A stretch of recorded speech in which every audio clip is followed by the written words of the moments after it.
A questão da exposição solar.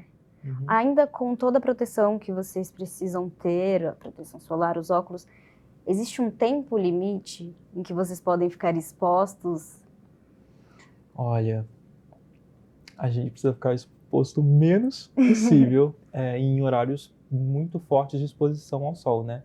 Então, por exemplo, durante a manhã é um pouco mais tranquilo porque o sol ainda não está tão forte, mas a gente ainda assim precisa estar com protetor solar, precisa estar com um chapéu, um guarda-chuva, um lencinho para proteger. Tudo isso ajuda para que a gente possa ficar um pouco mais assim. Não existe um tempo limite, vai muito da sensibilidade de cada um, mas é importante que a gente não se exponha muito, né? Porque isso pode agredir muito a pele. Então vocês podem ir à praia, por exemplo? Sim, com certeza. A gente pode ir à praia, a gente pode tomar um solzinho, pode ir na piscina, pode ir pra academia, pode fazer o que quiser, assim. Muitas pessoas acham que, geralmente, as pessoas com albinismo não têm uma vida durante o dia, não saem, ficam em casa trancafiadas, e não é bem assim. A gente tem uma vida como qualquer outra pessoa e a gente pode fazer o que quiser tomando esses cuidados. A gente só precisa se atentar para a exposição ao sol mesmo e ir protegendo os olhos e a pele. Perfeito. Voltando àquela pergunta que eu estava fazendo lá no primeiro bloco, Sim. sobre a questão de não ter uma estatística, então as pessoas não sabem mais ou menos como lidar.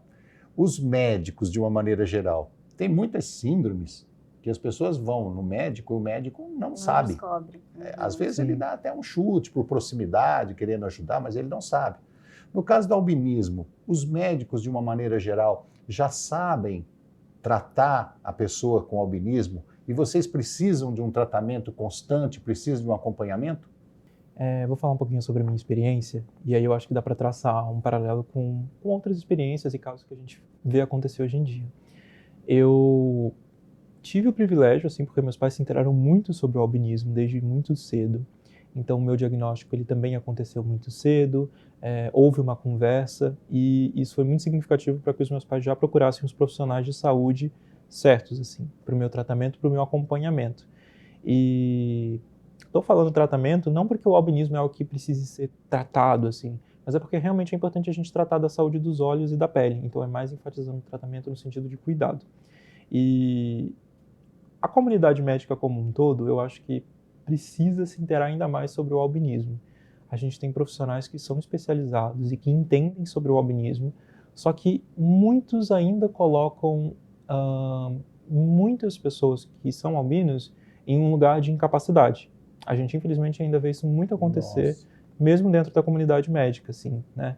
Então, por exemplo, para uma criança albina, às vezes ouvir que ela tem albinismo e que isso impede ela de fazer o que as outras crianças fazem, e se ela tem uma deficiência visual, se afeta os olhos dela, ela vai ouvir que ela tem uma deficiência, e o que a gente faz depois? A gente fala para uma criança que ela tem uma deficiência e que ela não pode pegar sol. Mas e aí, o que ela pode fazer? A gente está no Brasil. A gente vai ter que sair, a gente vai ter que ter uma vida. Não tem como ficar só em casa.